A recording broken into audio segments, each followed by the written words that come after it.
నమస్తే అందరికీ. ఇప్పుడు భక్తి యోగం స్వామి వివేకానంద సాధన క్రమం. భక్తి సాధన క్రమాన్ని గురించి బ్రహ్మసూత్ర రామానుజ భాష్యంలో ఇలా కానవస్తుంది. తల్లబ్ధిర్వేక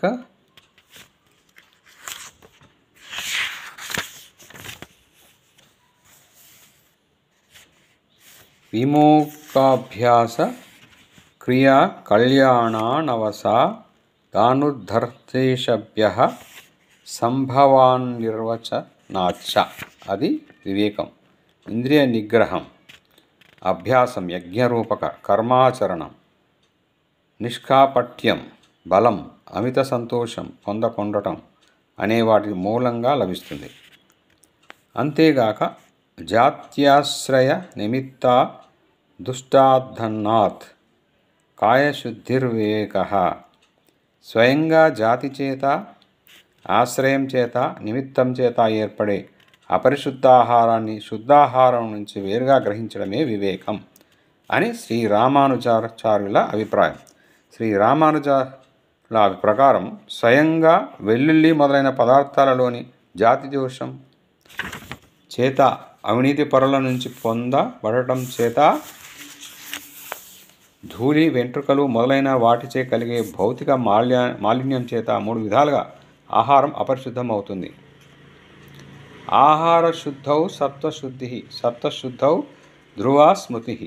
ఆహారం శుద్ధి అయితే సత్వం శుద్ధం అవుతుంది, సత్వశుద్ధి చేత స్మృతి సుస్థిరమవుతుంది అని శృతులు చెబుతున్నాయి. చాందోగ్యోపనిషత్తు నుంచి శ్రీరామానుజాచార్యుడు పై వాక్యాన్ని ఉదహరిస్తాడు.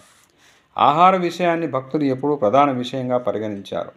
కొన్ని భక్తి సాంప్రదాయాలు ఈ విషయంగా అవలంబించే ఛాందసం, పిచ్చిధోరణి అలా ఉండగా, ఆహార సమస్యలో గొప్ప సత్యం ఇమిడి ఉంది. సాంఖ్యతత్వం అనుసరించి ఏకమైన సామ్యావస్థలో ప్రకృతిని, భిన్నమైన ప్రచలితావస్థలో ప్రపంచాన్ని నిర్మించేటట్టి సత్వరజస్తమస్సులు అనేవి ప్రకృతి గుణాలు అని, ప్రకృతి మూల పదార్థం అని మనం జ్ఞప్తిలో ఉంచుకోవాలి. కాబట్టి ప్రతి వ్యక్తి, ప్రతి రూపము ఈ మూల పదార్థం నుంచే నిర్మాణాలవుతున్నాయి. అంతేగాక సత్వాధిక్యం ఆత్మ వికాసానికి అత్యావశ్యకమై ఉంది. ఆహార మూలాన శరీర కోశాలలోకి మనం గ్రహించే పదార్థాలే మన మనోస్థితిని చాలా వరకు నిర్మిస్తుండడంతో ఆహార విషయంలో మనం ఎంతో జాగ్రత్త పడాలి. అయినా ఇతర విషయాల్లో మాదిరే ఈ విషయంలోనూ శిష్యులు చూపే మూర్ఖాభినివేశాన్ని గురువర్యులకు అంటకట్టడం తగదు. ఏమైనా ఆహార విచక్షణే అన్నిటికంటే ప్రధానమని భావించకూడదు. సాధారణంగా అన్నంగా అనువదించబడే ఈ ఆహార శబ్దానికి పూర్తిగా వేరు విధమైన అర్థం ఉటంకిస్తూ పై ఉదహరించబడ్డ ఘట్టానికి శ్రీ శంకరాచార్యులు తన ఉపనిషద్ భాష్యంలో వేరు విధంలో వ్యాఖ్యానం గావించి ఉన్నారు.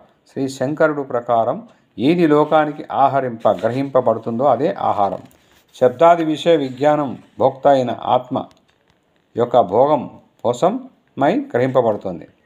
విషయానుభవాలను గ్రహించడమే లక్షణంగా ఉన్న జ్ఞానాన్ని శుద్ధం అనర్చడమే ఆహార శుద్ధి. అంటే రాగద్వేష మోహాల చేత కలుషితం కాని విషయ జ్ఞానాన్ని గ్రహించడం అని అర్థం. కాబట్టి అలాంటి విజ్ఞానం లేక ఆహారం శుద్ధం ఉనర్పబడటం చేత అంతఃకరణంలోని సత్వం శుద్ధం అవుతుంది. సత్వశుద్ధి చేత అవిచ్ఛిన్నమైన సస్వరూప పరమాత్మ స్మరణం లభిస్తుంది. శంకర రామానుజ వ్యాఖ్యానాలు రెండు పరస్పర విరుద్ధాలుగా ఉన్నట్లు కానవస్తున్నా రెండు యథార్థాలే, ఆవశ్యకాలే. మాంసాస్థిపంజరమైన స్థూల శరీరాన్ని నిగ్రహించడం కంటే సూక్ష్మ శరీరమనదగ్గ మనస్సును నిగ్రహించడము, వశమనర్చుకొనటము నిశ్చయంగా ఘనతర కార్యం. కానీ స్థూల శరీర నిగ్రహానికి అత్యంత ఆవశ్యకమని గుర్తించాలి. తాను నమ్మిన తన పూర్వాచార్యుల నుంచి పరంపరానుగతాలైన ఆహార నియమాలన్నిటినీ సాధకుడు శ్రద్ధతో పాటించాలి. కానీ ఉన్నత మతతత్వాలను మంటగలిపి భోజన నియమాలలోనే మతధర్మాలు ఇమిడి ఉన్నాయనే శుద్ధ ఛాందసభూయిష్టమైన అర్థరహిత స్వమతాభిమానం కేవలం విచిత్రమైన ఒక రకమైన చార్వాక మతం, నాస్తిక మతం కాని మరొకటి కాదు. కానీ మన సాంప్రదాయాల్లో అనేకమైన వాటికి ఈ గతే పట్టింది. ఇది జ్ఞానం కాదు, భక్తి కాదు, కర్మ కాదు, అది ప్రత్యేకమైన ఒక విధమైన ఉన్మాదం. ఈ ఉన్మాదాన్నే పరమార్థంగా భావించేవారు బ్రహ్మలోకానికంటే పిచ్చి ఆసుపత్రులకు పోవడం ఎక్కువ సులభం. కాబట్టి ఉత్తమ మానసిక స్థితి అయిన సత్వాన్ని పొందడానికై ఆహార వివేచనం ఆవశ్యమనటం ఎంతో సమంజసం. వేరు విధాన సాత్విక స్థితిని పొందడం దుర్లభం. తర్వాత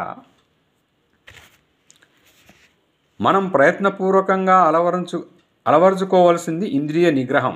ఇంద్రియ నిగ్రహం అంటే కామ క్రోధాదులకు వశం కాకుండటం.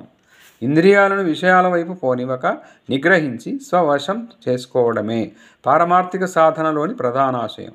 తదుపరి గమనింపదగ్గవి మనోనిగ్రహ స్వార్థరాహిత్యాలు. నిజమైన ప్రయత్నం లేనిదే, తీవ్ర సాధన చేయనిదే మనలోని అనంతంగా ఉన్న సాక్షాత్కార సదవకాశాలు సఫలం కాబోవు. సదా తద్భావ సదా భగవంతుని గురించే చింతింప నియమించడం కష్టతరమనడం నిజం. కానీ కొంత ప్రయత్నంతోనూ అలా చేసే శక్తి మనలో వృద్ధి చెందుతుంది. అభ్యాసేనతు కౌంతేయ వైరాగ్యేన చ గృహ్యతే. ఓ కౌంతేయ, అభ్యాసం చేత వైరాగ్యం చేత మనోనిగ్రహం లభిస్తుంది సుమా అని శ్రీకృష్ణుడు గీతలో తెలిపి ఉన్నాడు. ఇక యజ్ఞకర్మ విషయమై పంచమహాయజ్ఞాలను యథారీతిని ఆచరించాలని గ్రాహ్యం. విశుద్ధతే భక్తికి మూలాధారం. భక్తి సౌధానికి ఇదే పునాది. బాహ్య శౌచం, ఆహార విచక్షణ అనే ఈ రెండు సులభ సాధ్యాలైనప్పటికీ అంతఃశౌచం లేనిదే కేవల బాహ్యాచారం నిష్ప్రయోజనం. రామానుజాచార్యులు ప్రకారం సత్యం, ఆర్జవం అంటే నిష్కాపట్యం, దయ, మనోవాక్కాయ కర్మల్లో అహింస, అణవిద్య అంటే పరధనాదులను ఆశించకుండటం, వ్యర్థమైన ఆలోచనలు చేయకుండటం, పరుల వల్ల కలిగిన హానిని తలపోసి విషిన్న చిత్తుడు కాకుండడం అనేవి విశుద్ధతకు అనుకూలించే గుణాలు. అహింస అనేది ఈ గుణగణాలలో ముఖ్యంగా గమనించవలసిన సుగుణం. సమస్త ప్రాణుల పట్ల అహింస మనకు విద్యుత్ ధర్మం. కొందరు మానవులను హింసించకుండా జంతువులను పరమక్రూరంగా హింసించడం అని కానీ, మరికొందరి మాదిరి చీమలకు చక్కెర పెడుతూ, కుక్కలను, పిల్లులను సంరక్షిస్తూ, తోటి మానవులను మాత్రం స్వేచ్ఛగా నిరాటంకంగా సర్వవిధాల హింసించడం అని కానీ అహింస తాత్పర్యం కాబోదు. అతి సర్వత్ర వర్జయేత్ అనే సత్యాన్ని పాటించగా ఈ లోకంలో ఏ సద్భావాన్ని అయినా ఏవగించే పర్యంతం అవలంబించడానికి అవకాశం ఉందని గమనించదగ్గ విషయం. ఏ సదాచారాన్నైనా శాస్త్రానికి మక్కిగా గ్రహించి అతిగా అవలంబిస్తే చివరకు దానివల్ల నిజానికి మనకు చెడు కలుగుతుంది. తమ శరీరంలోని క్రిములు చనిపోతాయనే భయంతో స్నానమే చేయక దుర్వాసన నింపే సన్యాసులు కొన్ని సాంప్రదాయాలలో ఉన్నారు. వాళ్ళు తమ సోదర మానవులకి ఎలాంటి బాధను, రోగాలను కలిగిస్తున్నారో ఆలోచించరు. పాపం, ఏమైనా వాళ్ళు వైదిక సాంప్రదాయంలోని వారు మాత్రం కారు. అసూయ లేకుండటమే అహింసకు నిదర్శనం. తాత్కాలిక ఆవేశంలోనో, మూఢ విశ్వాసం వలననో, మరే పురోహిత నిర్బంధం చేతనో ఎవరైనా ఒక సత్కార్యం కానీ, మంచిదానం కానీ చేయవచ్చు. కానీ నిజానికి ఎవరి పట్ల అసూయ లేనివారు వాడు ఎవడో అతడే మానవకోటిని ప్రేమిస్తాడు. లోకంలో పెద్ద మనుషులం అనుకుంటూనే కొందరు అల్పమైన పేరు ప్రతిష్టలకో, 4 కాసులకో ఒకరి పట్ల ఒకరు అసూయ ద్వేషపూరితులవటం మనం చూస్తున్నాం. హృదయంలో ఈ అసూయ పిశాచం ఉన్నంతవరకు పరిపూర్ణ అహింసకు అది చాలా దూరంలో ఉన్నట్లే. గోవులు, గొర్రెలు మాంసం తినవు, కానీ అంత మాత్రాన అవి మహాయోగుల, అహింసకుల. ఆ వస్తువును తినకుండా ఏ మూర్ఖుడైనా ఉండొచ్చు. కానీ దానివల్ల అతగాడికి శాకాహారులైన జంతువుల కంటే ఆధిక్యం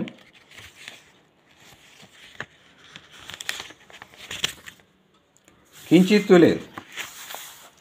గతిలేని బాలబాలికలను, వితంతువులను నిర్దాక్షిణ్యంగా వంచిస్తూ డబ్బు కోసం ఎలాంటి నీచకృత్యాన్నైనా చేసేవాడు కేవలం గడ్డి తిని జీవించని పశువు కంటే అతగాడు అధముడు.